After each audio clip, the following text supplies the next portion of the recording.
The Beggar and the Faithful Dog.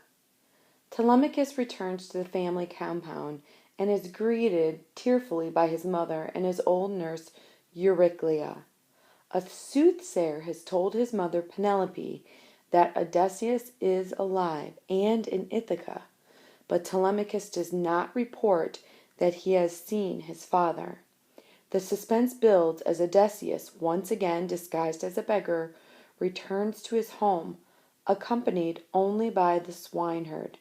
He has been away for 20 years, and only one creature recognizes him. So Odysseus is now at the palace, or he's going into the palace. While he spoke, an old hound lying near pricked up his ears and lifted up his muzzle. This was Argos, trained as a puppy by Odysseus, but never taken on a hunt before the master sailed for Troy. The young men afterward hunted wild goats with him, and hare and deer, but he had grown old in his master's absence, treated as rubbish or garbage now. He lay at last upon a mass of dung or poop before the gates, manure of mules and cows piled there until field hands could spread it on the king's estate. Abandoned there and half destroyed with flies, old Argos lay. So the treatment of Argos is also kind of a symbol for how the people of Ithaca are treating Ithaca. They're not taking care of it. They don't have pride in it. There's just piles of poop laid around, waiting to be used as fertilizer on the fields. And this upsets Odysseus because that's his dog, that's his lands, and neither are being taken care of well. But when he knew he heard Odysseus's voice nearby, he did his best to wag his tail, nose down, with flattened ears, having no strength to move nearer his master. And the man looked away, wiping a salt tear from his cheek. But he hid this from Eumaeus. So this shows that he's sad. He cares about his pets and he cares about the state of his homeland, and it saddens him. Then he said, I marvel that they leave this hound to lie here on the dung pile. He would have been a fine dog from the look of him, though I can't say as to his power and speed when he was young. You find the same good build in house dogs. Table dogs landowners keep all for style. And you replied, Eumaeus, a hunter owned him, but the man is dead in some far place. If this old hound could show the form he had when Lord Odysseus left him, going to Troy, you'd see him swift and strong.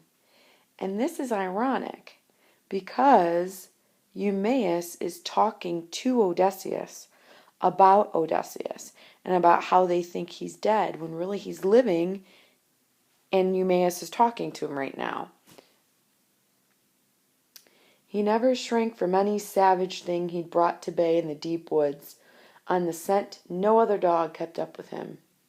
Now misery has him in leash. His owner died abroad, and here the women slaves will take no care of him. You know how servants are. Without a master, they have no will to labor or excel. For Zeus, who views the wide world, takes away half the manhood of a man. That day he goes into captivity and slavery. And so what he's saying there is slaves aren't going to work if they don't have a master. It's kind of like when teachers will work, or students will work for teachers, but if a teacher leaves work for a substitute, kids aren't going to work because the teacher's not there. So that's similar to what Eumaeus is saying. Without their master there, the slaves don't care. They're not going to work hard. Eumaeus crossed the court and went straight forward into the Megaron among the suitors. But death and darkness in that instant closed the eyes of Argos, who had seen his master, Odysseus, after 20 years. Now I forgot to turn the page. Okay, so in line 1080, he says, the eyes of Argos, who had seen his master Odysseus after 20 years. and the dog dies. It's almost like he was waiting for his master to return and know that Ithaca was in good hands before the dog would let himself die.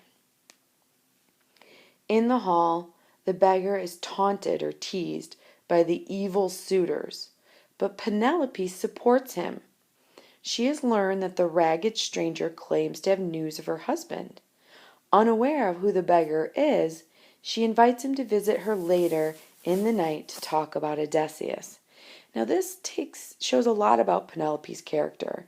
She's caring because she's caring for this beggar that the suitors are abusing, but it also shows she's curious and kind of calculating. She's going to treat him well so that she can get what she wants out of him, so she can learn about Odysseus. In Book 18, Penelope appears among the suitors and reproaches Telemachus and reproach means kind of scolds or yells at Telemachus for allowing the stranger to be abused. She certainly must have warmed her husband's heart by doing this and by singing the praises of her lost Odysseus.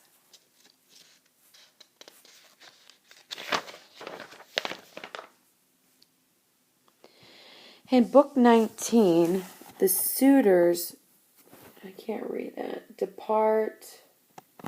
I can't read that first line, so I'm going to go into the second one.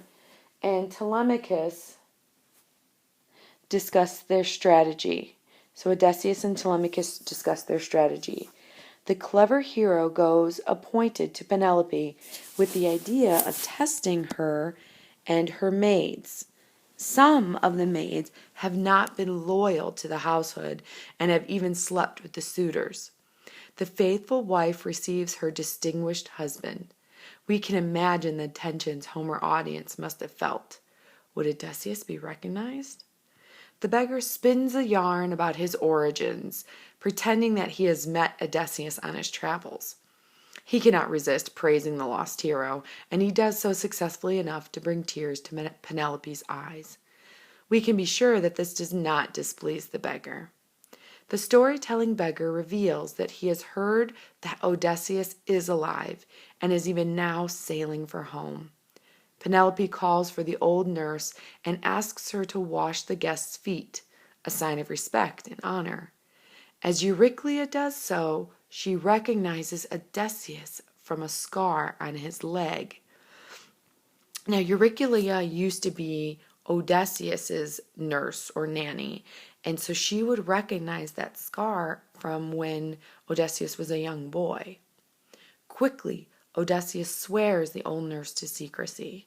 Meanwhile, Athena has cast a spell on Penelope so that she has taken no notice of this recognition scene. Penelope adds to the suspense by deciding on a test for the suitors on the next day. Without realizing it, she has now given Odysseus a way to defeat the men who threaten his wife and kingdom. In Book 20, Odysseus, brooding over the shameless behavior of the maidservants and the suitors, longs to destroy his enemies, but fears the revenge of their friends. Athena reassures him, and Odysseus is told that the suitors will die. So, what do you think will happen? What do you think Odysseus will do to get back? He'll probably seek some revenge.